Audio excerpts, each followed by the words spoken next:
Well, if you've been caught in possession of drugs today, regardless of when the summons arrives, and it will arrive, that's 100% guarantee. You can't guarantee much in life, but I can guarantee you a summons for court for drugs. They will summons you.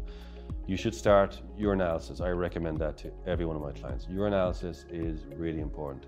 It's scientific. You go to your GP nominates someone who can do urinalysis. There's a bit of a cost involved, but if you want the court ultimately to leave you with your record, they are more inclined to do that if they know it's cost you a bit of money. If it's cost you time and money to do it, it means that your protestations of I'm through with drugs carry more weight. And so the judge then can be more inclined to say, all right, I'll take a chance on this person, I won't convict them. If you're summoned to court for possession of drugs, you should get legal advice. You don't have to. You can represent yourself if you want. It's not something that pretty much any judge recommends. And in fact, if you come into court without a solicitor, the judge will ask you pointedly if you want to get a solicitor. Of course, you can refuse if you want, but it's not advisable. You should get a solicitor because they know the implications of a drugs conviction, maybe more than you do.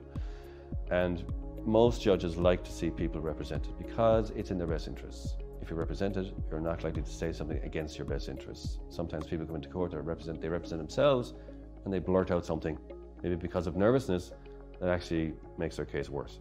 So you should look at seriously getting yourself represented by a solicitor, yeah. If you've been caught in possession of drugs, what happens next? Well, what happens next is you will be summoned to court. Depending on, no matter what the guard says to you, and sometimes people tell me the guard said there won't be a summons. There will be a summons, guaranteed, 100%. There'll be a summons to court.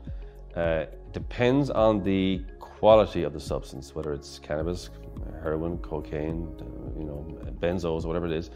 If it's if it's cannabis, it's under a certain value, it's going to be district court. If it's the other substances, and it's of a higher value, you could be going before the circuit court, before a judge and jury, if they think you had it in possession for sale or supply.